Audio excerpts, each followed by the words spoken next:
جب فرعون ڈوب کر مرا تو سمندر نے اس کی لاش کو اللہ کے حکم سے باہر پھینک دیا، جبکہ باقی لشکر کا کوئی نام و نشان نہ ملا۔ یہ واقعہ آج سے 3500 سال پہلے پیش آیا تھا۔ مصریوں میں سے کسی نے ساحل پر پڑی اس کی لاش پہچان کر اہل دربار کو بتایا۔ فرعون کی لاش کو محل پہنچایا گیا۔ درباریوں نے مسالہ لگا کر اسے پورے شان اور احترام سے تابوت میں رکھ کر محفوظ کر لیا۔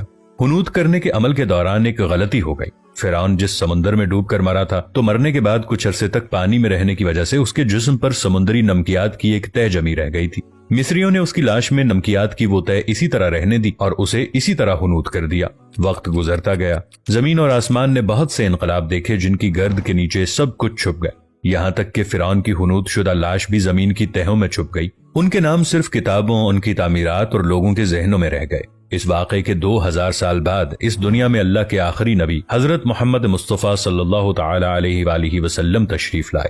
ان پر نازل ہونے والی آخری کتاب میں فرعونوں کے قصے بڑی تفصیل کے ساتھ بیان کیے گئے، اور اسی سلسلے میں اس فرعون کا جسم محفوظ کرنے کی بابت آیت نازل ہوئی۔ اس کی سچائی پر سب اہل ایمان کا پختہ یقین تھا، لیکن وہ سمجھنے سے قاصر تھے کہ اس خدائی کا دعویٰ کرنے والے کی لاش کہاں محفوظ کی گئی اور کیسے اسے عبرت کا نشان بنایا جائے گا۔ 1871 میں مصر کے الغورنیہ سے تعلق رکھنے والے غریب اور معمولی چور احمد عبد الرسول کو فرعون کی حنوط شدہ لاشوں کی طرف جانے والے خفیہ راستے تک رسائی مل گئی۔ احمد عبد الرسول نوادرات چوری کر کے بیچا کرتا تھا۔ ایک دن وہ دریائے نیل کے کنارے کے قریب تبیسا کے مقام پر اسی سلسلے میں پھر رہا تھا جب اسے ایک خفیہ راستے کا پتہ چلا۔ وہاں وہ نوادرات کی چوری کے لیے کھدائی کر رہا تھا کہ اسی دوران اسے کچھ لوگوں نے پکڑ لیا اور پولیس کے حوالے کر دیا۔ وہ جس جگہ کو کھود رہا تھا وہاں سے ملنے والے راستے کی جب مسلسل کھدائی کی گئی تو یوں 1891 کو دوسری ممیوں کے ساتھ اسی غرق ہونے والے فرعون کی لاش بھی مل گئی۔ اس کے کفن پر سینے کے مقام پر اس کا نام لکھا ہوا تھا۔ ان ممیوں کو ماہرین قاہرہ لے گئے۔ جب ان ممیوں کا تفصیل سے جائزہ لیا گیا تو فرعون والی ممی پر جمی نمکیات کی تہ سے تصدیق ہو گئی کہ یہ وہی فرعون ہے جسے اللہ نے پانی میں غرق کر کے بدترین انجام سے ہمکنار کیا تھا۔ یہ بہت بڑا واقعہ تھا۔ اس کی تصدیق کے لیے دنیا کے ماہرین آثار قدیمہ اور تاریخ دان مصر کی طرف بڑھے۔ مختلف سائنسی تحقیق کرنے کے بعد دنیا بھر کے سائنسدانوں نے تصدیق کر دی کہ دوسری سب لاشوں کی نسبت سے صرف فرعون کی لاش پر ہی سمندری نمکیات کی تہ جمی ہوئی تھی۔ اس تصدیق کے بعد اسے فرعون کی لاش قرار دے کر عجائب گھر میں محفوظ کر دیا گیا۔ 1982 میں فرعون کی ممی خراب ہونے لگی تو اس وقت کی مصری حکومت نے فرانس کی حکومت کو درخواست کی کہ فرعون کی ممی کو خراب ہونے سے بچایا جائے۔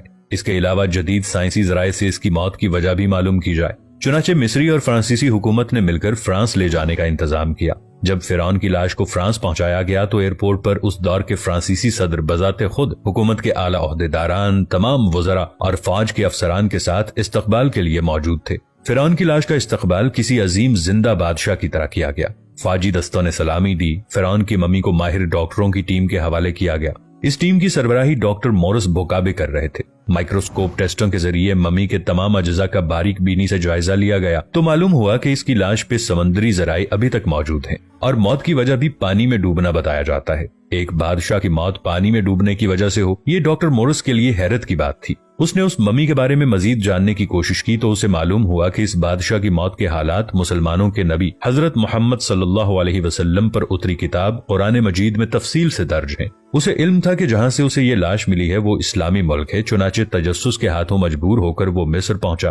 وہ ایک سائنسدان تھا۔ اس نے اس معاملے میں مصر کے ایک سائنسدان سے ملاقات کی اور اس نے قرآن پاک کھول کر اسے سورہ یونس کی آیت 90 تا 92 کا ترجمہ لفظ بلفظ سنایا۔ فرعون کا خدائی دعویٰ کرنا، اس کا پانی میں ڈوب کر مرنا اور پھر پانی سے نکال کر اس کی لاش کا حنوط ہو جانا اور پھر دوبارہ لاش کا ملنا اور پھر اس کی لاش کو جدید سائنسی دور میں دوبارہ محفوظ کیا جانا، سب کا اشارہ ایک جانب تھا اور بہت واضح اشارہ تھا۔ تجھے بعد میں آنے والوں کے لیے عبرت کا نشان بنا دوں گا۔ فرعون کی لاش ایسے محفوظ کر کے دنیا کے سامنے لا کر رکھ دی گئی ہے کہ انٹرنیٹ کی ایک کلک پر، رسائل و جرائد پر، ٹی وی چینلز پر اور عجائب گھر میں اربوں انسانوں کی آنکھوں کے سامنے کری اور قابل طرز حالت میں موجود ہے۔ سوچنے کے لیے کہ عبادت کے لائق اور ہمیشہ رہنے والا وہی ہے، سب کا خالق اور رازق وہی اللہ ہے۔ ڈاکٹر مورس نے آیات کا ترجمہ سنا تو اسی وقت پکار اٹھا کہ یہ دین سچا ہے۔ اس کے بعد کلمہ شہادت پڑھا اور مسلمان ہو گیا۔